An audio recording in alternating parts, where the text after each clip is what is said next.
अस्सलाम वालेकुम जी। असल बात में खुश आमदेद, मैं हूँ फ़हीम भट्टी। आज के प्रोग्राम में हम मुख्तलिफ इशूज़ पे बात करेंगे, जिसमें सऊदी वज़ीर ख़ारजा का दौरा, इसके अलावा पेट्रोल और डीज़ल की बढ़ती हुई कीमतें, फिर इसके साथ साथ पाकिस्तान इंटरनेशनल एयरलाइन की निजकारी की जो बात की जा रही है। 3 दफ़ा इश्तिहारात दिए गए हैं, लेकिन कोई उसको लेने के लिए तैयार नहीं है। लेकिन सबसे अहम इशू जो सबसे पहले हम डिस्कस करेंगे, वो है कि रियासत या स्टेट या हुकूमत, उसकी ज़िम्मेदारी होती है कि वो आवाम की जानो माल के तहफ़्फ़ुज़ को यकीनी बनाए। लेकिन अफसोस की बात यह है, बाकी सारे मामला तब नहीं ना जब ज़िंदगी है, जब आपको जानो माल का तहफ़्फ़ुज़ यकीनी बनाया जाए। अगर महंगाई है तो वो उसके लिए ना जो इस दुनिया में ज़िंदा रह के सर्वाइव करके उसको फेस करेगा। जिस शख्स की जान ही चली जाए, उसने क्या ये मसाइल फेस करने हैं। अनफॉर्चुनेटली रमज़ान के महीने में ईद से पहले एक मरियम नामी खातून जो कि कराची से फैसलाबाद आ रही थी, और उनके साथ उनका एक भतीजा था, एक भतीजी थी, और ये वीडियो सोशल मीडिया पे वायरल हुई हुई है। और रेलवे पुलिस का जो एहलकार है, जिस तरीके से उस खातून के साथ बदतमीज़ी कर रहा था, उसको घसीट रहा था और उसको उसने ज़लील ख्वार किया, उसको उसने घसीट के दूसरे साइड पे ले गया, और जो उसको भतीजा भतीजे थे उनको पता ही नहीं कि क्या हो रहा है उनकी फूफो के साथ। वो जो खातून है वो 8-10 साल कराची में मुकीम थी, और वहाँ पे ब्यूटी पार्लर का काम कर रही थी, वहाँ पे नौकरी कर रही थी।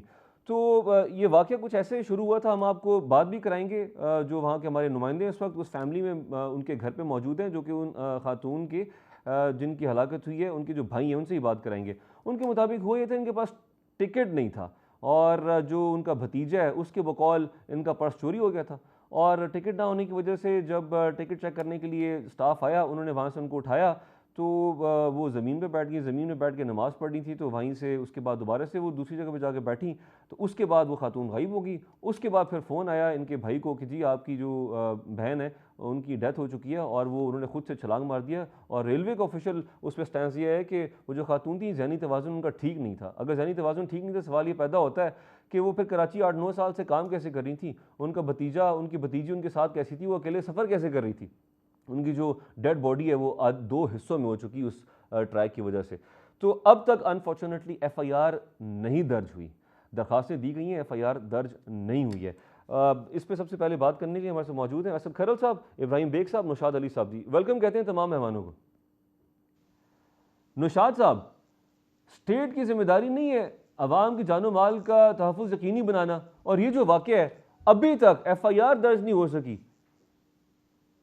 और अगर देखिए किसी खातून के पास अगर टिकट नहीं है, तो उसका मतलब ये है कि उसको घसीट के, धक्के दे के उसको बाहर फेंक दिया जाए। नहीं, ये किसी तौर भी कोई भी कानून जो है पाकिस्तान का वो इस तरह की कोई इजाज़त किसी भी एहलकार को नहीं देता। ना इस हाई हैंडेडनेस की इजाज़त है, ना ही ये तरीक़ाकार जो है वो दुरुस्त है।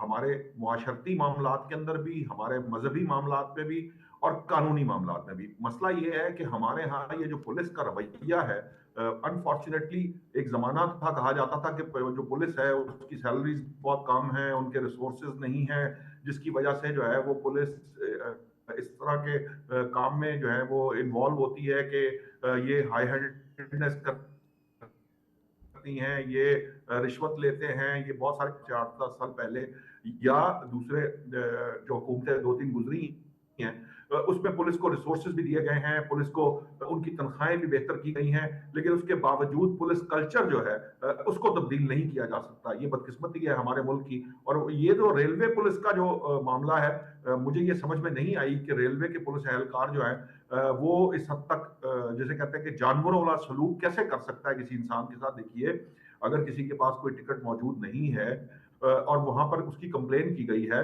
तो उसका एक तरीकाकार है, आप उन मुसाफिरों को अनलोड करते हैं। अनलोड करने के बाद उनसे जो भी उनके उन पर जुर्माना है या जो भी उसका तरीकाकार है कानून के हिसाब से, कानून के हिसाब से आप उसके उसकी जो है ना वो तादीबी कार्रवाई करते हैं। लेकिन ये जो तरीकाकार है कि आप जो है वो बालों से पकड़कर ये वीडियो जो है वो हर एक किसी ने देखी है।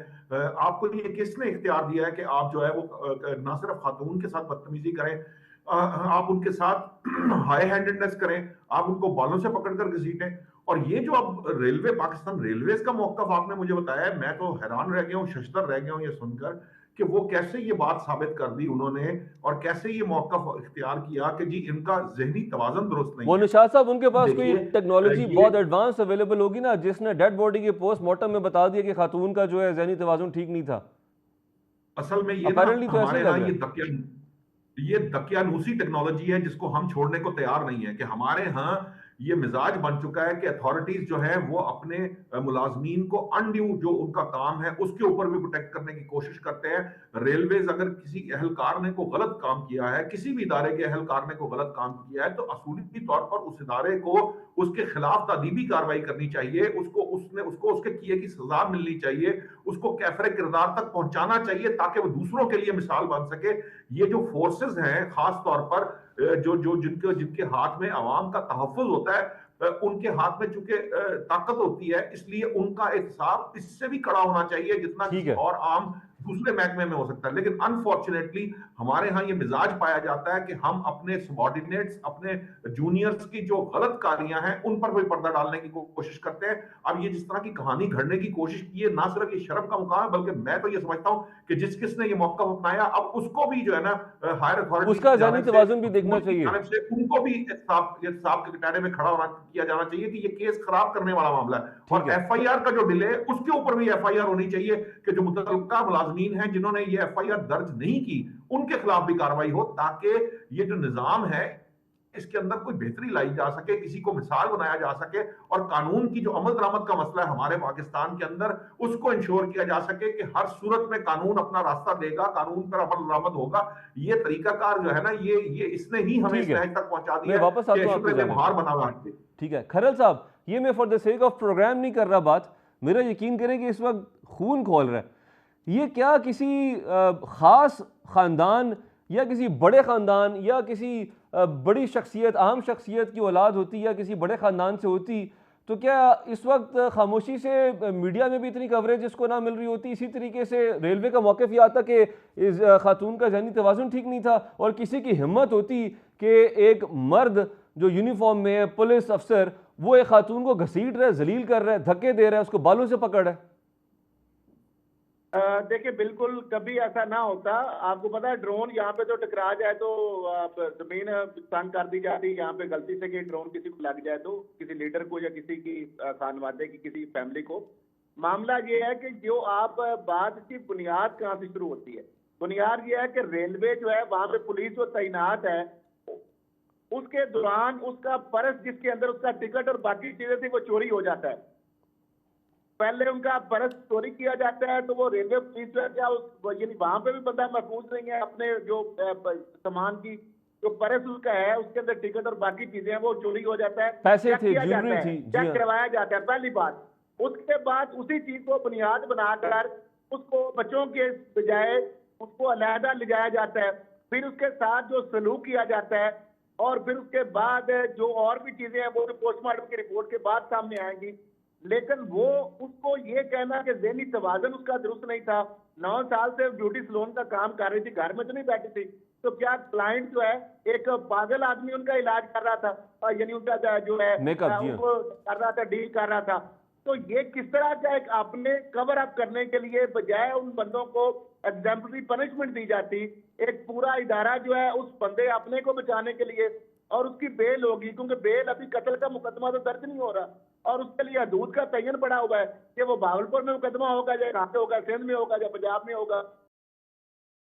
ठीक है बेग साहब, आप खुद भी वकील हैं, मुझे बताएं कि वकला बरादरी जब किसी वकील पे बात आती है, किसी वकील पे पर्चा हो जाता है, तो पूरे पाकिस्तान की बार एसोसिएशन सब इकट्ठी हो जाती हैं। ऐसे किसी मजलूम के लिए, किसी गरीब के लिए क्यों नहीं आपके वकला बरादरी जो है, आपसे सवाल है, क्यों नहीं इकट्ठे होते, क्यों नहीं खड़े होते, क्यों नहीं आवाज़ उठती? अभी तक पाकिस्तान हिल क्यों नहीं गया इस वाक़े के बाद? और क्या अच्छा मैं ऐड करना चाहूँगा, क्या किसी भी मुहज़्ज़ब माशरे में ऐसा वाक़या पेश आता इस वक्त उस पूरे मुल्क में सोग ना होता?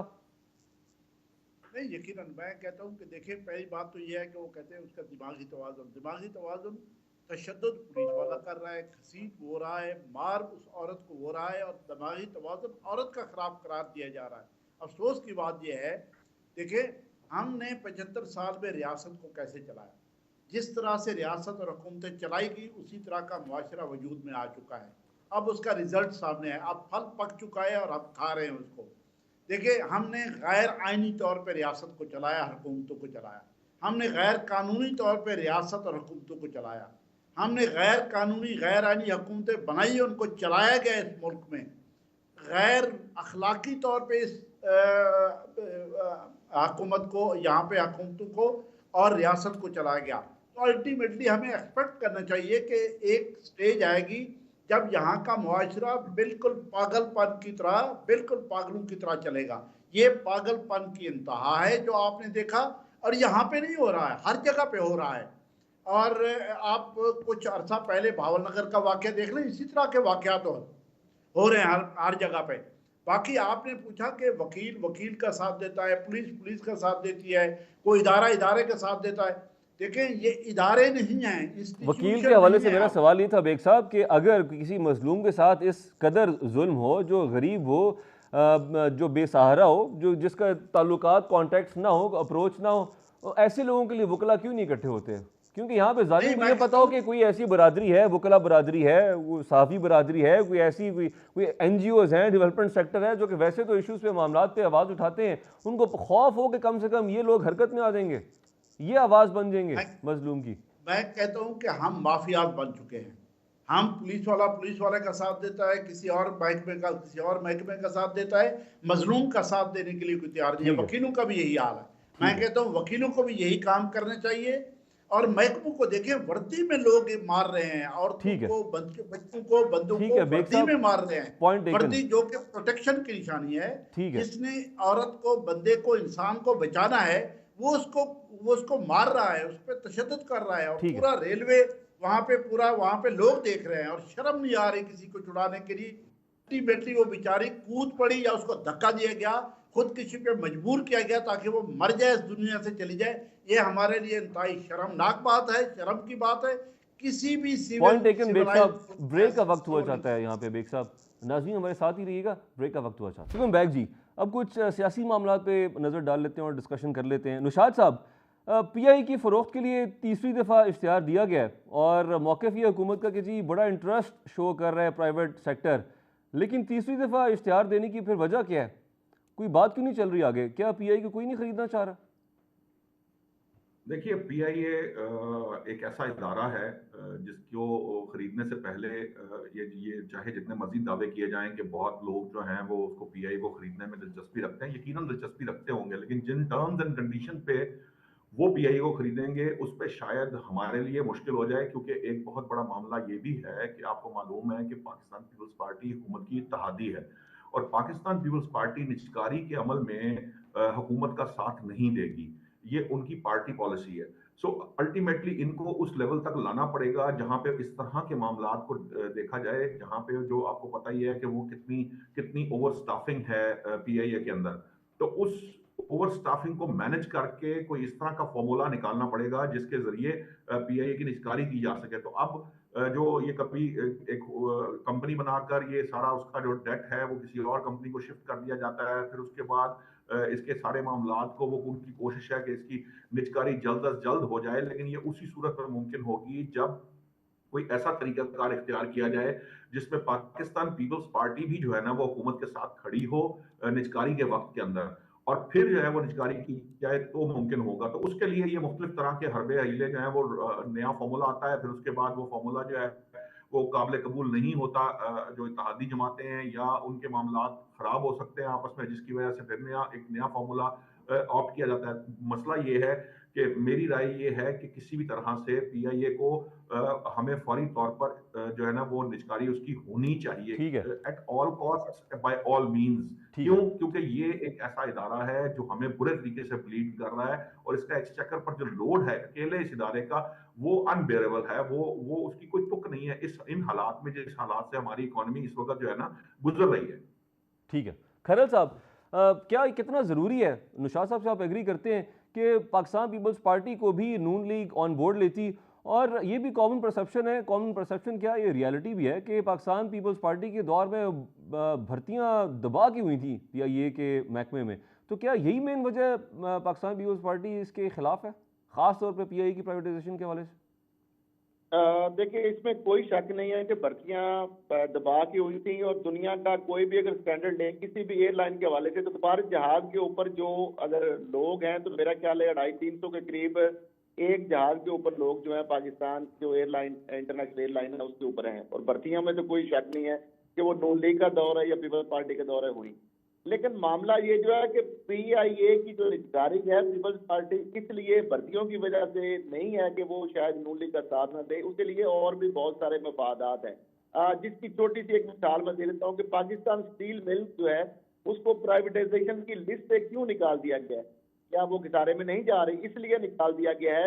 मैं आपको एक हिंट दे चला हूँ कि जो फेक जो अकाउंट था, जो यानी फेक अकाउंट का जो मनी लॉन्ड्रिंग का जो केस था अनवर मजीद और आसिफ जरदारी साहब वगैरह उनके ऊपर जो था, उसके हवाले से जो उन अकाउंट्स के अंदर जो रकूम आई और जो प्ली बार गेम तकरीबन नैब को 11 अरब रुपए की जो रकम जमा कराई, जब उसके पीछे जाएंगे तो वो रकम जमा कराने वाले वही लोग थे जिनको सिंध हुकूमत ने स्टील मिल की जो सैकड़ों हजारों एकड़ जो जमीन है वो उनको दी हुई है। और इसलिए स्टील मिल की जो हजारों एकड़ जमीन की बंदरबांट करने के लिए पाकिस्तान पीपल्स पार्टी के दबाव को प्राइवेटाइजेशन की फरिश्त से निकाल दिया गया। इसी तरीके से पीआईए के हवाले से जो अभी बात कर रहे थे, उसके अंदर मैं और उसके अंदर थोड़ा एड अप कर दूं तो करेंगे कि इसलिए इंटरेस्टेड पार्टियां आएंगी कि पीआईए के ऊपर जो सैकड़ों अरब के जो लोन्स हैं, जो उसके लाइबिलिटीज हैं, वो सारी हुकूमत पाकिस्तान के गले में डाल दी जाएंगी, और जो क्रीम होगी, जो सिर्फ फायदे वाली चीजें होंगी, वो कंपनी जो है वो उसको लेगी। ऐसे ही जैसे हमने पीटीसीएल की जब निगरानी की और 24% पे इत्तलात को उसने शेयर लिए, उसके बदले में $400 मिलियन की आज भी वो डिफाल्टर है, नैब में केस पेंडिंग है। लेकिन जब भी नैब उससे पैसे लेने की इत्तलात से यूएई वालों से बात करता था तो उस वक्त की हुकूमत के वो रहमान मलिक वजीर दाखिला होते थे, पीपल्स पार्टी की हुकूमत होती थी, या इसाक डार साहब वजीर खजाना होते थे, इनकी हुकूमत होती थी, वो नैब को रोक देते थे क्योंकि हमारे उनके साथ मसले हैं स्टेट, इसलिए उनको टाइम। लेकिन उस डिफाल्टर कंपनी इत्तलात को 100% हमने प्रॉपर्टीज दी, उसका भी चार्ज दे दिया जो उससे 24% के शेयर थे, कई 100 गुना ज्यादा मालियत की थी। और दुनिया की तारीख और पाकिस्तान तारीख में ये पहला वाकया था तो उस डिफाल्टर कंपनी को जो नाम हमने एसेट्स 100% 24% की बजाय 100% दिए, और उसकी जो फीस थी वो भी हुकूमत पाकिस्तान ने देर की, हालांकि वो हमेशा खरीदार जो होता है जिसके नाम प्रॉपर्टी लग रही हो वो देता है, बावजूद वो डिफाल्टर भी थी और 24% की बजाय 100% उसको OLX हमने शेयर कर दिया। इसी तरीके से पीआईए का भी यही किया जा रहा है कि उसके जो अरबों खरबों के असासे हैं वो भी वो कंपनी लेगी, लाइबिलिटी सारी गवर्नमेंट के खाते डाल दे देगी, अच्छी अच्छी चीजें सारी वो पिक कर लेगी। तो ये वो डील है जिसके जरिए जो है ये सौदा किया जाएगा, ये इस तरीके से डील। तो अगर ऐसा होता है फिर तो गेन या फायदा हुकूमत को नहीं होना, वो तो जो इन्वेस्टर है उसी को होगा। Point taken. बेग साहब, अनफॉर्चुनेटली हुकूमत को तो अरबों रुपए हमारे गले पड़ जाएंगे और वो कंपनी जो है मिलाई वो निकाल के ले जाएगी। वो क्या कहते हैं, आसमान से गिरा खजूर में अटका, फिर तो वो मामला हो जाएगा खैरल साहब। अच्छा बेग साहब, अनफॉर्चुनेटली ये वही पीआईए है कि जिसके बारे में हमारे साबिक वजीर ने कहा था कि हमारे तो बहुत सारे पायलट जो हैं वो हैं ही जाली पायलट, उनके पास तो डिग्रीज नहीं है, वो तो क्वालिफाई नहीं है, उनके पास जो लाइसेंस है वही फेक है। और फिर ये वही पीआईए है कि जिसका एक पायलट हीथ्रो पे अरेस्ट हो गया था जो कि नशे की हालत में जहाज उड़ाने जा रहा था। खैर शुक्र है कि उस सवारियाँ बच गई, उनकी जान बच गई।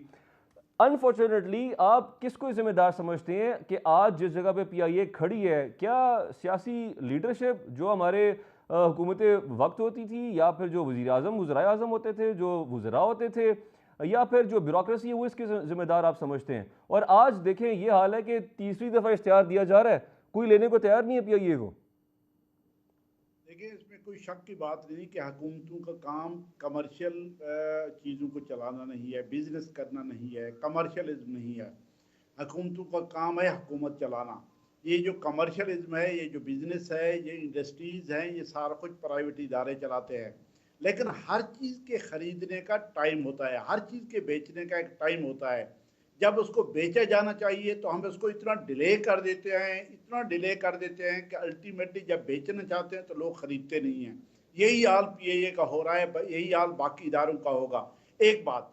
और सेकंड ये है, देखें बेचने के लिए भी रूल्स एंड रेगुलेशन, हर चीज़ एक पूरा सेटअप बनाया जाता है, जो प्रोफेशनल बैठ के बनाते हैं, तो उसको भी पूरा टाइम दिया जाना चाहिए। लोग काम करें, वर्कआउट करें, एक शीट बनाए, बैलेंस शीट बनाए, बैलेंस शीट बनाने के बाद लोगों को ऑफर करें और यकीनन अच्छे तरीके से ऑफर कर ऑफर दिए ना करें। सर कि 50% के लगभग से लेके 100% तक आप खरीद सकते हैं, मालिक बन सकते हैं, लेकिन कोई नहीं तैयार।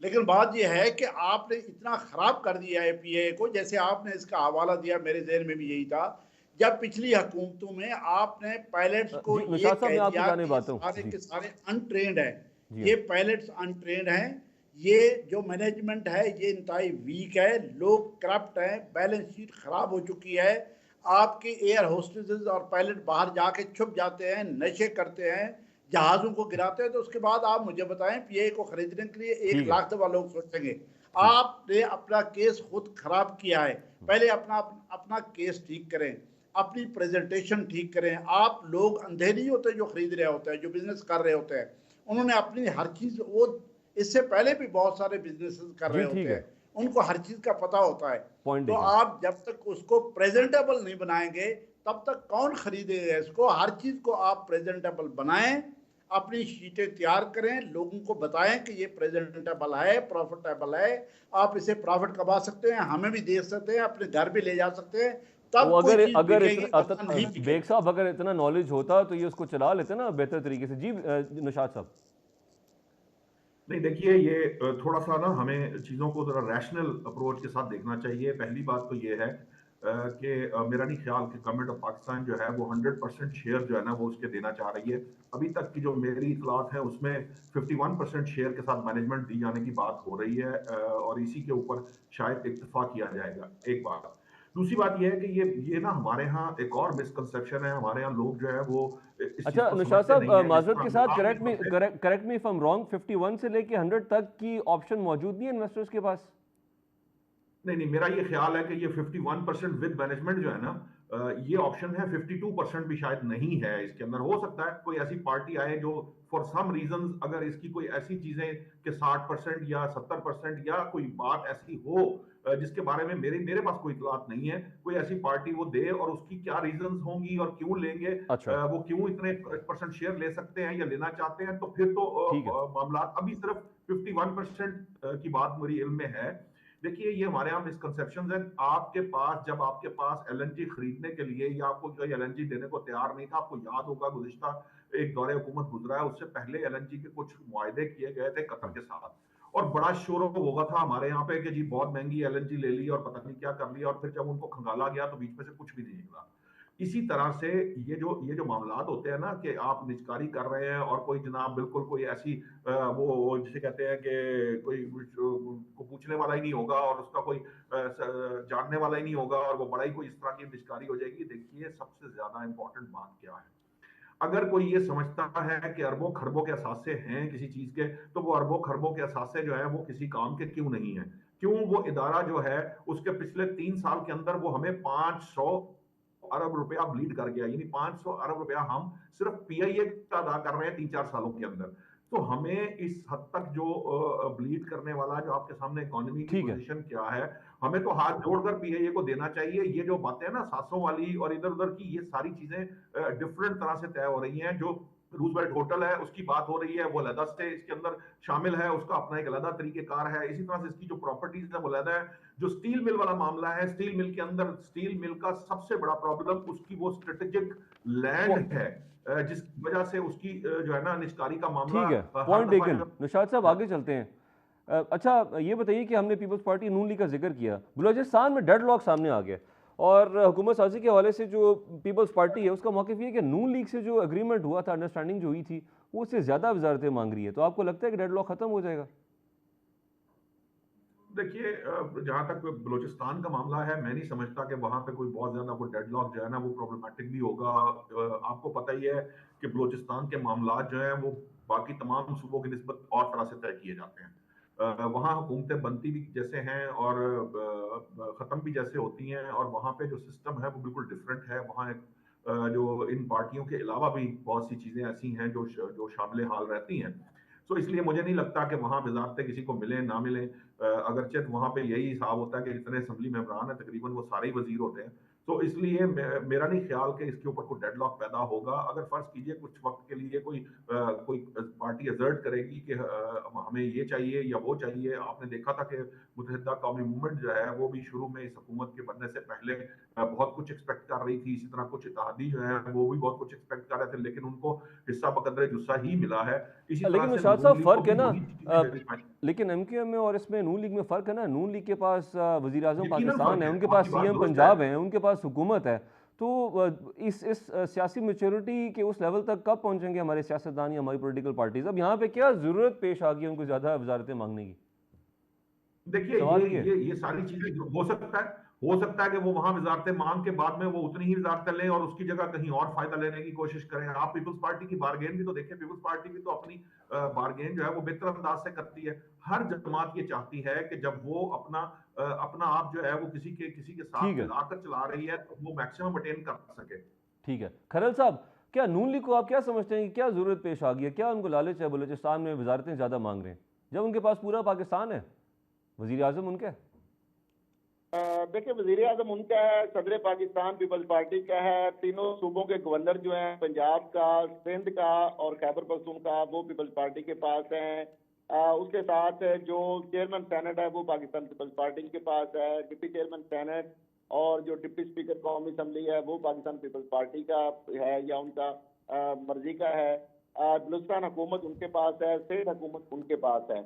और जो बलूचिस्तान हुकूमत का जो आप डेडलॉक की बात कर रहे हैं, एक और नया डेडलॉक आज पेश आ गया सामने। जो स्पीकर बलूचिस्तान असम्बली है उसका नोटिफिकेशन जो है वो मुअत्तल कर दिया गया इलेक्शन कमीशन ऑफ पाकिस्तान ने। और उसके मद्दे मुकाबल जो पीटीआई हमारे याफ्ता उम्मीदवार था, जो सुन्नी था कौंसल, उसको कभी कोई नाम दे दिया जाता है, वो हारा हुआ था। और ये जो जीता हुआ स्पीकर था उसको बाकायदा डिनोटिफाई कर दिया गया। और 21 अप्रैल को वहां पे कुछ जो हल्का वहां पे पोलिंग स्टेशन है 11 से ज्यादा, वहां पे दोबारा रीपोलिंग का जो है वो सिलसिला दोबारा अब शुरू हो गया है। तो अभी तो डेडलॉक के अंदर मजीद इजाफा हो गया है, यानी पहले कैबिनेट नहीं बन रही और सुप्रीम कोर्ट ये करार दे चुकी है अभी कोई भी हुकूमत मीन कैबिनेट है। तो क्या बलूचिस्तान के जो आईनी, कानूनी और सुप्रीम कोर्ट के उसके फैसले के बारे जितने भी अफेयर चल रहे हैं, क्योंकि या तो निगरान हुकूमत होती तो उसके अपने एक इख्तियारात है। अब ये जो हुकूमत तो है ही नहीं, सिरे से एग्जिस्ट ही नहीं करती। आईने पाकिस्तान, कानून पाकिस्तान और सुप्रीम कोर्ट ऑफ पाकिस्तान के फैसले के मुताबिक ये जो करार दे चुकी है कि गवर्नमेंट मीन कैबिनेट, और कैबिनेट उसकी है ही नहीं। और अब तो स्पीकर भी उसका डिनोटिफाई हो गया है। तो मुझे ठीक ये है। समझ नहीं आती। दो बात है कि जो बंदरबांट है वो अल्टीमेटली तो इसी तनख्वाह पे काम करेंगे, ना नून लीग किसी और तरफ जाएगी ना पीपल्स पार्टी और तरफ जाएगी। जिन्होंने बनाया है, जिन्होंने बनाई है, वो जैसे चाहेंगे ये मामला उस तरीके से हो जाएंगे। मेरा नहीं ख्याल इससे किसी को परेशान होने की जरूरत। ठीक है। बेग साहब, क्या हमारी पॉलिटिकल पार्टीज का दिल नहीं भरता, पेट नहीं भरता वजारतों से, ओहदों से? ये क्या वजह है? नहीं, देखिए, वजारत उर्दू की हैसियत आप देख लें, वैसे तो पूरे पाकिस्तान में पॉलिटिकल पार्टीज़ इंतहाई कंप्रोमाइज्ड हैं और किसी और के रहम करम पे चली गई हुई हैं। पहले भी थी, लेकिन पिछले दौर से आप देखें जो हाइब्रिड हुकूमतें बन रही हैं, इन हुकूमतों की कोई हैसियत उस तरीके से पॉलिटिकल नहीं है जिस तरीके से हम एक्सपेक्ट करते हैं या होनी चाहिए। लेकिन बलूचिस्तान में तो इससे भी बहुत बुरा हाल अच्छा है। बेग साहब, मुझे तो वहाँ ऐसे लग पे रहे हैं तो पाकिस्तान तहरीक हुकूमतें इंसाफ के कोई मेहमान है, उनसे बात कर रहा हूँ। नहीं, ये एक हकीकत है कि पिछले दौर में जो हाइब्रिड हुकूमत बनी थी वो कंटिन्यूड है, वो चल रही है। हुकूमतों का तो हाल बहुत बुरा, और बलूचिस्तान में तो इससे भी बुरा हाल इसलिए है कि ये बुगटी साहब कौन है, ये कहाँ से आए हैं, ये केयर टेकर गवर्नमेंट में इनको कौन लाया था, और अल्टीमेटली वजीर वैसे आला के बुगटी तौर साहब पे ने ना नजत क्या ये हमें देखना पड़ेगा। बुगटी साहब ने नून लीग को एक बड़ा बात जबरदस्त झांसा दिया था बेग साहब। जी, बुगटी साहब ने नून लीग को बड़ा जबरदस्त झांसा भी दिया था। यही मैं कह रहा हूं कि ये लोग हैं कौन, ये कहां से इनको फीड किया जाता है, कहां से इंडक्ट किया जाता है। अगर ये वहां से इंडक्शन, ये पीपल्स पार्टी ने, तो आप यकीन करें बिलावल ने बहुत ज्यादा स्टैंड लेके अपनी सेनेट की चेयरमैन की सीट बचाई है। हर जगह ठीक है। पे जब आपने हुकूमतें बलूचिस्तान समेत कंप्रोमाइज, और बलूचिस्तान में तो इंतहाई कंप्रोमाइज हुकूमतें जिनका कोई रोल नहीं है, जिन्होंने पॉइंट एक आगे है। कुछ करना नहीं है, जिन्होंने कोई वहाँ की जो एमरजेंसीज है उनको ख़त्म नहीं करना, मीट वेद नहीं करना, तो उसके लिए लड़ाई किस बात की है? आप वजारतों को लेकर क्या करेंगे? मुझे तो हैरानी होती है। चलो, मैं कहता हूं कि पीपल्स पार्टी ने नाम की हुकूमत ही बना ली है, तो उसको आप चलाने दें। पीपल्स पार्टी इस पोजीशन में आ सकती है, अगर थोड़ा सा भी उनको अख्तियार मिल जाए तो कम से कम वहाँ की जो वहाँ पे जो अर्जेंसी है, वहाँ पे जो हालात हैं, वहाँ की जो इमरजेंसी है, उसको मीट में किसी हद तक वो करने की पोजीशन में आ सकते हैं अगर उनको अख्तियार। लेकिन मुझे नहीं लगता कि बलूचिस्तान हुकूमत में कोई ऐसा अख्तियार किसी को मिले तो लड़ाई का कोई फायदा नहीं है। ये ठीक लड़ाई है, तो फजूल की लड़ाई है। Point taken. इस लड़ाई को जी ठीक है। निशात साहब, पेट्रोल बम, हमेशा से हम हमारे न्यूज़ चैनल खबर भी देते हैं जी पेट्रोल बम गिर गया, दोबारा से पेट्रोल अचानक से और डीजल महंगा कर दिया, 4 रुपये 53 पैसे फ़ी लीटर पेट्रोल, 8 रुपये 14 पैसे फ़ी लीटर डीजल। तो इंटरनेशनल मंडी, अमेरिका की मंडी में खैर फ़ी बैरल जो है डॉलर नीचे आया है। आप क्या समझते हैं कि मौजूदा हुकूमत जो है वो महंगाई को काबू कर पाएगी? अपेरेंटली ऐसा दिखाई नहीं दे रहा। देखिए, ये जो महंगाई फौरी तौर पर अगर आप पूछ रहे हैं कि जनाब आइंदा 1 माह में, 2 माह में, 4 माह में अगर कोई महंगाई कम होगी, तो मुझे नहीं लगता कि फौरी तौर पर कोई महंगाई जो है वो कम होगी। यकीनन आपके जो मैक्रो इकोनॉमिक इंडिकेटर्स हैं, अगर आप उनका मुतालिया करें, तो कुछ चीज़ें जो हैं वो ट्रैक पर आ चुकी हैं और किसी हद तक कंट्रोल्ड है। आपका ट्रेड डेफिसिट आपके कंट्रोल में आ गया है, आपका करंट अकाउंट डेफिसिट आपके कंट्रोल में है। लेकिन आपके यहाँ जो जिस किस्म की इन्वेस्टमेंट चाहिए और आपके जो इकोनॉमिक साइकिल को चलाने के लिए, क्योंकि आपने जो कर्जों का बोझ अपने पे डाल लिया है वो इतना ज्यादा है कि आपको अब जितने भी कर्ज हैं वो उसकी सूद अदा करने के लिए भी कर्ज उठाने पड़ते हैं। अब जब आपको अपना इंटरेस्ट देने के लिए भी लोनिंग करवानी पड़ेगी, तो अल्टीमेटली ये बबल फूलता चला जाता है, और जब ये बबल फैलता चला जाएगा तो अल्टीमेटली इसका बोझ जो है वो बढ़ता जाएगा, और उसको केटर करने के लिए पहले आपको अपना इकोनॉमी का साइज बहुत बड़ा करना है। एक काम ख्याल ये है कि आपको कम से कम $100 बिलियन की अगर इन्वेस्टमेंट पाकिस्तान में हो, तो तब आप इस पोजीशन में आएंगे कि आप इस सतह के लोन की जो है ना प्रॉपर तरीके से मैनेजमेंट कर सकें। तो अच्छा, लोन मैनेजमेंट नुशात इस साहब, वक्त आपने इन्वेस्टमेंट का जिक्र किया है, हम सऊदी वज़ीर जी। ख़ारजा के दौरे को डिस्कस कर लेते हैं। आप उसको कैसे देख रहे हैं? कितना ज़रूरी था इस वक्त पाकिस्तान का दौरा? और ख़ास तौर पे जो हमारी रिज़र्व हैं वो भी बढ़ जाएंगे, अब $3 अरब से बढ़ाकर $5 अरब करने की खुशखबरी सुना दी है। खैर, अब ये भी अफसोस की बात है कि अब हम जो पैसा इस्तेमाल करने के लिए, रखने के लिए लेते हैं, हमारे लिए वो खुशखबरी होती है अनफॉर्चुनेटली।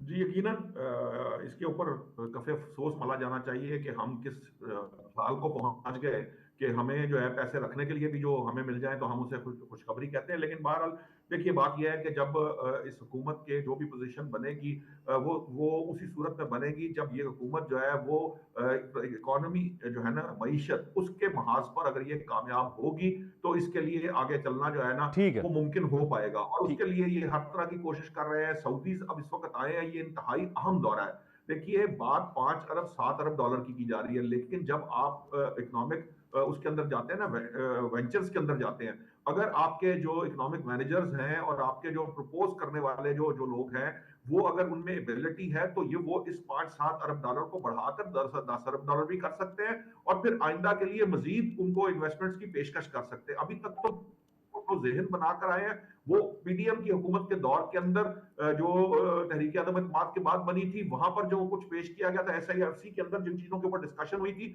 वो उस तनाजुर में आए हैं। लेकिन अगर हमारे पास उनको उनकी इन्वेस्टमेंट को पुल करने के लिए और भी कोई वेंचर्स हैं, हम उनको पेश करेंगे। जैसे कि यहाँ हमारे यहाँ पंजाब के अंदर जो हमारे प्लांट्स लगे थे, पावर प्लांट्स थे, उनको उनको भी सोचा जा रहा है कि उनके ऊपर इन्वेस्टमेंट कराई जाए ठीक है। सऊदीया से। तो इस तरह की आप जितना मैक्सिमम उनको प्रेजेंट करेंगे, ये बढ़ भी सकती है और इसमें बेहतरी भी आ सकती है। ठीक है। खैरल साहब, कितना ज़रूरी है ये इमेज बिल्डिंग के लिए भी? अगर सऊदी वज़ीर ख़ारजा का दौरा सक्सेसफुल होता है और जो उनका एजेंडा था उससे बढ़ के पाकिस्तान किसी चीज़ पे एग्रीमेंट कर लेता है, तो क्या फॉरेन इन्वेस्टर्स को, कंपनीज को, बाकी ममालिक को भी पॉजिटिव मैसेज जाएगा कि पाकिस्तान में आएँ, इन्वेस्टमेंट करें? और उसको पाकिस्तानी गवर्नमेंट पर कितनी बड़ी जिम्मेदारी है कि उसको पोर्ट्रे भी वैसे ही करें, इमेज बिल्डिंग भी करें? देखिए, इसमें तो कोई शक नहीं है कि जो सऊदी अरब जो सरमायाकारी करने जा रहा है, अब देखना यह है कि सरमायाकारी से हमें क्या मिलेगा, और सऊदी हुकूमत को यकीनी तौर पे कोई भी जो मुल्क या कोई इदारा या कोई कंपनी अगर सरमायाकारी करती है, तो सबसे पहले वो अपने मफादात को, अपने इंटरेस्ट को देखती है, और जो मुल्क होता है वो भी अपने मफादात को देखता है। अब देखना यह है कि सैंडक प्रोजेक्ट का भी बलूचिस्तान के अंदर हमने मुआहदा तो किया चाइनीज कंपनी से, जी हाँ। लेकिन एक खानदान और चाइना को तो अरबों डॉलर का फायदा हुआ, ब्लिस्टर कॉपर के साथ सोना भी वो ले जाते रहे और ले जा रहे हैं, लेकिन एज पर एग्रीमेंट ना तो उन्होंने कोई रिफाइनरी लगाई, ना लोगों को रोजगार उस तरीके से दिया, ना यहाँ पे वो रिफाइनरी अगर लगती तो रोजगार लगते, सब कुछ होता, लेकिन उस एग्रीमेंट की तो नहीं हुई। लेकिन वो आज अच्छा, तक लेकिन वो खरल दोबारा साहब, फिर सऊदी से अरब ने तो पाकिस्तान में जो तांबे की कान है उसमें 7 अरब और ऑयल रिफाइनरी पे 14 अरब डॉलर की देखिए सरमायाकारी जो है 7 अरब डॉलर की जो सरमायाकारी की खबरें आई हैं, जिस तरह 46 बिलियन डॉलर की सीपैक की भी आई थी, लेकिन 46 बिलियन डॉलर का कोई, मुझे मैं चैलेंज दे रहा हूँ, दिखा दे कि 46 बिलियन डॉलर जो है पाकिस्तान के अंदर किसी बैंक में, किसी जगह पे, किसी अकाउंट में या किसी मंसूबे में उसने इन्वेस्ट किया है, या वहां पे सरमायाकारी कुछ चाइना की हुई है। मामला ये कर्जे लेकर उसको हम मना रहे थे। अब ये सरमायाकारी जो हो रही है बहुत अच्छी बात है, लेकिन देखना यह है क्या हमारे जो जखायर हैं पाकिस्तान के, बलूचिस्तान के सोने के या बाकी, यकीनी तौर पर वो कंपनियों को तो फायदा होगा, लेकिन क्या हुकूमत बलूचिस्तान या पाकिस्तान को भी उससे अरबों डॉलर आएंगे, या कुछ पाकिस्तान के कुछ लोगों की चंद की जेबों तक वो जाएंगे पैसे, और खजाने की बजाय वो सऊदिया को या वो उन लोगों तक जाएंगे। दूसरी ठीक है। बात एक और चीज है कि राना सनाउल्लाह साहब जो है, साबिक पाकी वजीर दाखिला भी हैं, पंजाब के सदर भी हैं नून लीग के, वो ये कह रहे हैं कि हमारा अवाम से कोई वादा नहीं है, हमें सादा अक्सरियत नहीं मिली, नवाज शरीफ वजीर आजम नहीं बने, अब हमारी कोई जिम्मेदारी नहीं है। दूसरी तरफ ख्वाजा आसफ वजीर दिफा भी हैं और वजीर हवाबाजी भी हैं, वो कहते हैं 6 माह तक अगर इकोनॉमी की सूरत हाल बेहतर ना हुई तो ना तो हम अपोजिशन की जो तहरीक है उसको कंट्रोल कर सकेंगे, और ना ही हम हुकूमत हमारी जो है वो आगे कोई बढ़ती नजर आ रही है, या इस्तेकाम की सूरत हाल जो है मुआशी या सियासी इस्तेकाम अगर नहीं होगा तो हम कुछ नहीं कर सकते। तो लिहाजा उन्होंने तो बता दिया, तो दो अभी तो आप अंदाजा लगा लेंगे जब वो खुद हाथ खड़े कर रहे हैं, एक तरफ जरदारी साहब और पीपल्स पार्टी सारे ओहदेयानी लेके बैठे हुए हैं, कुत्ते लेके बैठे तो ये हुए तो हैं, फिर खरल और साहब वो कल फजलुर को रहमान कहते हैं साहब कि और हमारी कोई पाकिस्तान तहरीक जिम्मेदारी नहीं इंसाफ, है। फिर तो खरल साहब फजलुर रहमान साहब पाकिस्तान तहरीक इंसाफ की क़यादत और इसके अलावा बाकी पार्टीज़ जो हैं अपोजिशन के अहले अपना सुन्नी इत्तेहाद वाले, वो भी यही बातें करते थे हुकूमत तो नहीं चलने वाली 6 माह से ज़्यादा या साल से ज़्यादा। देखिए वो खुद कह रहे हैं, ख्वाजा आसिफ कह रहे हैं कि अगर हम इकोनॉमी ठीक 6 माह तक ना ठीक है। कर सके तो हुकूमत जो है ना इन तहरीकों को हम फेस नहीं कर सकेंगे। ठीक और है। राना सनाउल्लाह साहब ने तो सारा बता दिया कि हमारी अब कोई जिम्मेदारी नहीं है, पीपल्स पार्टी कहती है हम जिम्मेदार नहीं है, नून लीग पंजाब ने सुबह में हुकूमत लेके बैठी हुई है, उसके बाद वो वजीर आजम और कैबिनेट पूरी है, वो कहते हैं हमारी जिम्मेदारी नहीं है, पीपल्स पार्टी पीडीएम से भी सारी वजारतें और सारा कुछ लेके कल को इलेक्शन में आके उन्होंने कैंपेन चला दी, ठीक है। और उसके बाद फिर इकट्ठे होकर बैठ गए, लोगों को taken। बेवकूफ बना रहे हैं। मामला ये है कि इस तरह तो आप कहते हैं कि हमारी जिम्मेदारी नहीं है, तो जिम्मेदारी फिर उसकी है जो जेल में बैठा हुआ है। जी, point मामला taken। ये है ठीक। कि ये आपको जिम्मेदारी तो फिर लेनी होगी, जब ठीक हुकूमत है। दी है, ठीक गले है। में ढोल डाला है तो इसको फिर बजाना पड़ेगा। अब जी ठीक है जी, पॉइंट टेकन जी। असद खरल साहब आपका बहुत शुक्रिया। इब्राहिम बेग साहब, नौशाद अली साहब, नाज़रीन हमारे साथ ही रहिएगा, यहाँ पे ब्रेक का वक्त। बैग जी, इसी हमारे साथ मौजूद हैं साहिल अब्बास, नुमाइंदा हैं सच न्यूज़ के, और उनके साथ हैं अफजल जो कि भाई हैं मरियम के, जिनकी डेड बॉडी मिली है और जिनके साथ ये सारा वाक़या पेश आया, जिनकी वीडियो भी आपने सोशल मीडिया पे देखी होगी। साहिल, आप तक आवाज़ आ रही है? जी आ रही है। अच्छा साहिल, बताइएगा ये सारा माजरा है क्या, और अब तक क्या वाकई में FIR नहीं कटी? जी सर, अभी तक कोई FIR नहीं कटी है। उन्होंने काफी कोशिश की है, एप्लीकेशन दिया, लेकिन कोई भी नहीं कटी। थोड़ा सा हमें बताइएगा, तफसील बताइएगा वाकई की। वाले कह रहे हैं कि हमारा काम नहीं है, तो इसलिए दूसरी उन्होंने एप्लीकेशन गुजारी है उधर IG सिंह को भी और IG पंजाब को भी, लेकिन उस पर कोई अमल दरामद नहीं हो रहा। ठीक है, थोड़ी सी हमें डिटेल्स बताइएगा, कुछ फैक्ट्स बताइएगा इस वाकये के हवाले से।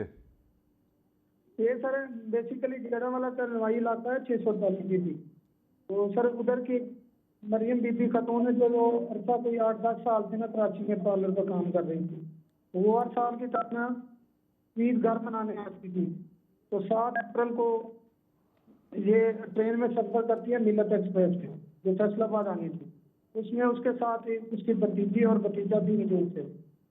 तो कुछ पुलिस सरकार ने आके इनके साथ बदतमीजी की है और उन्हें छेड़खानी करते रहे, आकर वो तंग आ गई। तो फिर उस पर उन्होंने तशद्दुद करना शुरू कर दिया, बच्चों को मार के अलग बिठा दिया और साथ उसको तशद्दुद करके उसे साथ ले गए। और आगे जाके ये अहमदपुर शर्खिया को, जो उधर कोई थाना है चन्नी कोट के करीब, वहाँ पे आके उन्होंने बच्चों को आके उनकी पुप्पो की लाश दिखाई है। तो फिर उन्होंने वर्षा के साथ रब्ता किया, उसका भाई जो है अफजल, उसने जाके फिर लाश रिसीव की है। रिसीव करने के बाद उन्होंने ये एक अच्छा समझकर उसको अपने गांव लाकर दफन कर दिया था। अच्छा, तो ये साहिल ये बताइएगा, जो डेड बॉडी दिखाई गई उन बच्चों को, भतीजे और भतीजी को, ये उस अहमदपुर शर्किया में क्या वहाँ पे ट्रेन स्टेशन है, वहाँ पे जब स्टेशन पे ट्रेन रुकी तब दिखाई, या फिर स्टेशन के बगैर ट्रेन ने कहीं पे ब्रेक मारी और उस खातून की डेड बॉडी जो है वो ट्रैक पे थी? नहीं नहीं सर, बच्चों का कहना है कि आगे आगे पुलिस स्टेशन आया है, आगे 2-3 स्टेशन छोड़ के, तो वहाँ पे हमें उतारा गया अलग से, तो हमें थाने में ले जाया गया पुलिस वालों के लिए। पुलिस वाले अंदर आए थे, उन्होंने हमें साथ लिया, जाके हमें डेड बॉडी दिखाई है। ठीक है जी ठीक है। अब जो इन खातून के भाई हैं वो आपके साथ ही हैं इस वक्त? जी बिल्कुल, इस वक्त मेरे साथ मौजूद मरीम हैं। के भाई जो अफजल हैं उनसे बात करिएगा हमारी। जी जी अफजल साहब अस्सलाम वालेकुम। जी अफजल साहब, अफसोस है कि आपकी बहन की जान चली गई और अब तक FIR भी नहीं कर सकी है। आप बताइए, आप अब तक किस किस शख्सियत के पास जा चुके हैं, किस किस को दरख्वास्त दी है? हम खैर स्क्रीन पे भी दिखाएंगे वो दरख्वास्तें जो आपने दी हैं, और अब तक आपको क्या जवाब मिलता है? FIR क्यों नहीं दर्ज की जा रही? सर हमें यही बोलते हैं कि भाई मैं तो आपके मुतलका थाने में गया था FIR लेके। FIR या दरख्वास्त? दरख्वास्त लेके गए थे आप? दरख्वास्त लेके गया था मैं। जी हाँ। और उन्होंने बोला ये हमारा मुतलका थाना नहीं है, इधर से तुम्हारी FIR नहीं बनती। लिहाजा मैं वहाँ से आ गया, और आज हमारे इधर वही SHO इधर आया था हमारे पास, और उस SHO ने हमारे साथ वो अपने मोबाइल से WhatsApp की वही दरख्वास्त मुतलका वो थाना जहाँ पे हमारा केस है, बावलपुर अहमदपुर शर्किया की बात है, उन्होंने WhatsApp अपने नंबर से की, और मेरी वो DSP से बात करवाई कि ये जी इसकी FIR काटो, लेकिन अभी तक कोई FIR नहीं कटी। और हम बैठे हैं और ना हमारी कोई वो पोस्टमार्टम रिपोर्ट आई है, वो भी बोलते हैं शाम 8 बजे मिलेगी, कभी बोलते हैं 6 बजे मिलेगी। अभी तक आपको पोस्टमार्टम रिपोर्ट नहीं दी गई? नहीं, कोई नहीं, मुझे उसकी कॉपी कोई नहीं दी गई? रिपोर्ट नहीं दी। नहीं। तो ये बताइए कि ये जो आपकी बहन थी, इनका जहनी तवाज़ुन ठीक था? चूंकि पाकिस्तान रेलवे का जो मौक़िफ़ सामने आया है हम तक, वो ये कहते हैं कि उनका जहनी तवाज़ुन ठीक नहीं था। नहीं सर, इसका ज़हनी तवाज़ुन ठीक था बिल्कुल। ज़हनी तवाज़ुन अगर ठीक ना होता तो मेरी अम्मी 2 बच्चे इसके साथ फैसलाबाद के लिए क्यों भेजती? और वो बेटा बेटी आपके थे? वो बच्चे आपके थे? नहीं, मेरे से छोटा भाई है, ये उसके बच्चे थे, वो इस दुनिया में नहीं है। ये उन बच्चों की कफालत यही करती थी, उनको पालती थी, माँ बाप को भी खर्चा यही देती थी। अच्छा, अपने भतीजा और भतीजी जो है आपकी सिस्टर के, वो उनको पाल रही थी, कफालत कर रही थी कराची में? हाँ, ये उनको पालती थी, मतलब उनका खर्चा मतलब ये। तो बच्चों ने क्या बताया? बच्चों ने क्या बताया? जो पर्स था, वो पर्स क्या ट्रेन में चोरी हुआ था और इन्होंने टिकट लिया था? टिकट भी और ज्वेलरी भी और कुछ पैसे भी उस पर्स में थे? सर इनका ये वो पर्स वगैरह तो उसी ट्रेन में गुम हुआ है। ठीक है। और कोई ज्वेलरी भी थी उस ट्रेन में गुम हुई है। तो बाकी ये टिकट का मसला है, ओपन भी तो आदमी ले सकता है ना टिकट। अभी आप लेनी थी, क्या पता। ठीक है, अभी आप हुकूमत से, पुलिस से, स्टेट से, रियासत से क्या मुतालबा करते हैं? सर मेरी मरीम नवाज वज़ीर आला हमारे पंजाब की, उससे भी अपील है कि वो मेरी बहन की हम नाम है और इनका भी नाम मरियम है, और हमारी वज़ीर आला पंजाब भी मरीम नवाज है। और मेरी ये अपील है वज़ीर आला सिंध से, वज़ीर आला पंजाब से, IG सिंध, IG पंजाब से रिक्वेस्ट है कि हमने दरख्वास्त भी जमा करवा दी है और उसकी भी कोई हमें FIR नहीं कटी और ना हमें कोई इंसाफ मिल रहा है। वज़ीर आला पंजाब से, मरीम नवाज से हमारी गुजारिश है कि वो अपनी हम नाम बेटी, कौम की बेटी को इंसाफ दिलवाए। ठीक है अफजल साहब, बहुत शुक्रिया। हम तो उम्मीद कर सकते हैं हुकूमती इदारों से, रेलिवेंट अथॉरिटी से कि वो आपको इंसाफ दें। मज़ीद प्रोग्राम को आगे बढ़ाते हैं।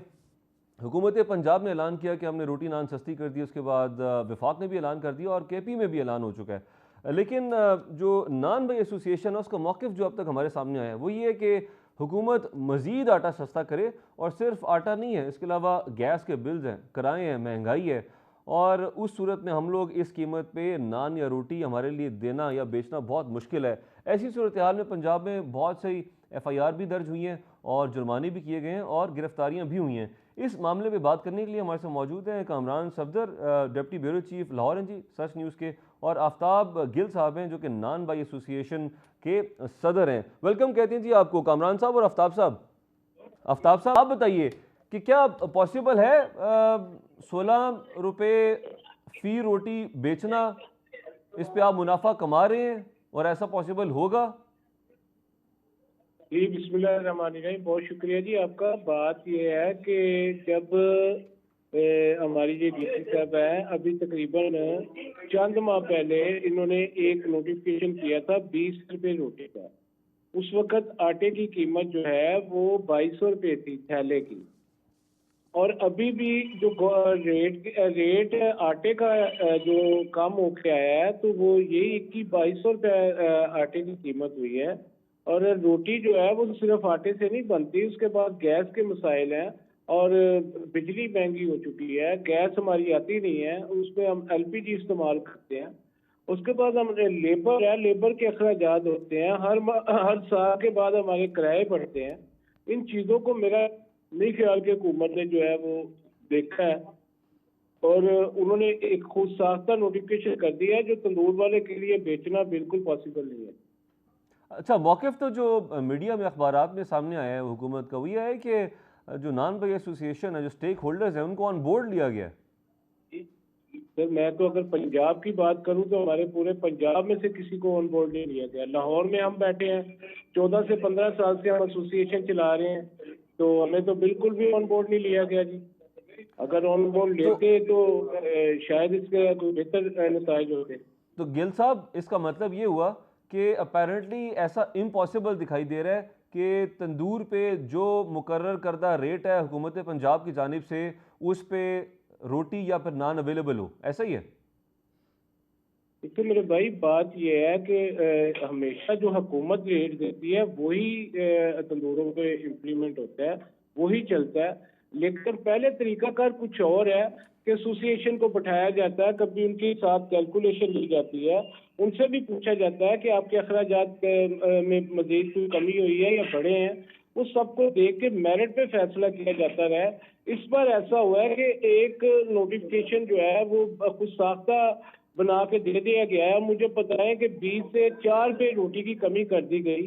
जो तंदूर वाला 20 रुपये में बेच रहा था, वो 4 रुपये कमी कहाँ से पूरी करेगा? कौन सा फार्मूला साथ गवर्नमेंट ने हमें दिया है? वो कह रहे जी हमने आटा सस्ता कर दिया। कहाँ पे आटा सस्ता हो गया? जब आटा 250 रुपये का थैला हुआ था, हमने तो डीसी ऑफिस उस वक्त 25 रुपये रोटी और 35 रुपये नान की एप्लीकेशन। ठीक है, ये तो आपने पहले मेंशन कर दिया, पॉइंट टेकन। वापस आता हूँ कामरान साहब, बताइएगा लाहौर में और पंजाब में ओवरऑल क्या सिचुएशन है, क्या सूरत हाल है? क्या वाकई में हुकूमत के मुख्तस शुदा जो रेट है उस पर रोटी मिल रही है, अवेलेबल है? जी देखिए, आज भी बिलाल यासीन जो वज़ीर खुराक हैं, आज उन्होंने भी हमारे साथ शादमान मार्केट और वहादत रोड पे काफ़ी जो होटल्स हैं उनका छापे मारे हैं। दूसरे कह रहे हैं वहाँ पे रोटी का भी वो वज़न भी चेक करते रहे हैं और उसके बाद जो कीमत भी चेक करते रहे हैं। लेकिन जो हुकूमत पंजाब है वो बड़ी क्लियर है जी इस हवाले से। हमारी जो नहीं, हुकूमत तो क्लियर है कामरान साहब, लेकिन सवाल ये है कि क्या इस रेट पे तंदूरों पे रोटी और नान मिल रहे हैं? बिल्कुल, अगर हम बात करें ना मेजर सिटी की, अंदरून शहर की, तो यहाँ पे तो बाकायदा तौर पर तंदूरों पे लोगों ने चिस्पा किए हुए रेट, जिस पे लिखा हुआ है कि रोटी 15 रुपए की और नान जो है वो 20 रुपए का। अच्छा, रोटी 15 की कर दी है? जी बिल्कुल, क्योंकि 16 और 15 में आपको पता है कि ये इस तरह का सिचुएशन है कि 1 रुपया का तो ये जो पैसे ऐड किए जाते हैं या 1 रुपया ऐड किया जाता है, तो ये चीज़ तो आपको 15 में सेल होगी। जब ज़्यादा आप इस पे तादाद में जाएंगे तो फिर वो 16 के हिसाब से पैसे लेंगे। तो फिर जब आप बिलाल साहब के साथ थे और वो छापे मार रहे थे, तो आपने क्या ऑब्जर्व किया, क्या देखा? जो उन्होंने, क्या उन्होंने कोई वेइंग मशीन रखी हुई थी जिस पे तोल रहे थे और क्या सबका वजन बराबर था? वो कांटा बिल्कुल उनका अपने साथ लेके वेट कर रहे थे, बकायदा पेड़े का वेट कर रहे थे, रोटी का वेट कर रहे थे। वो उन्होंने अपनी वेट मशीन साथ रखी थी। उसके अलावा उन्होंने आज जो हमारे सामने उन्होंने किए, उन्होंने काफी जो तकरीबन 7 तंदूर वाले थे उनको उन्होंने पकड़ा भी है, उनको जुर्माने भी किए। उसके अलावा उनको अरेस्ट भी किया जहाँ पे उनको कंप्लेन मिली है कि यहाँ पे रोटी ज्यादा जो है वो पैसों में फरोख्त हो रही है। तो इस तरह की भी कंप्लेन नहीं है।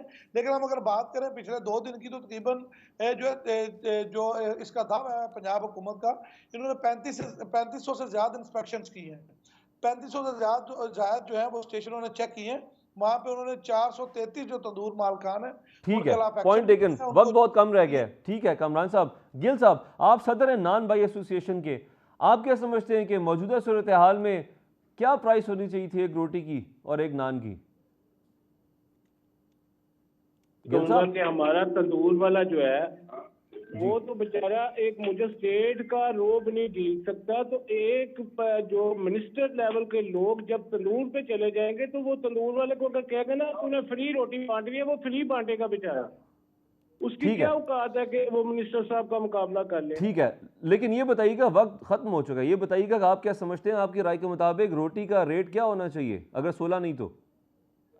सर जो इस वक्त 20 रुपए का नोटिफिकेशन हुआ है, हम उससे बिल्कुल बढ़कर नहीं बेचना चाहते, तो हम यही गुजारिश करते हैं कि मेहरबानी करें हमें 20 रुपए की रोटी नहीं, आप बेचने दें नान और की 20 बात रुपए कर रहे का हैं या नान। चपाती की बात कर रहे हैं? मैं सादा रोटी की जो सिर्फ आटे से बनती तो आप कह रहे हैं कि सादा रोटी जो है 20 रुपए की होनी चाहिए, तो फिर ठीक है। है, वो हमारी बिल्कुल जी आप चाहते हैं 16 नहीं 20 रुपए हो, ठीक है जी, पॉइंट टेकन। बहुत शुक्रिया। कामरान साहब थे डिप्टी ब्यूरो चीफ लाहौर, और आफ्ताब गिल साहब थे जी, ये नान भाई एसोसिएशन के सदर हैं। नाज़रीन, ये था हमारा आज का प्रोग्राम। अपना ख्याल रखिएगा, कल मुलाकात होगी।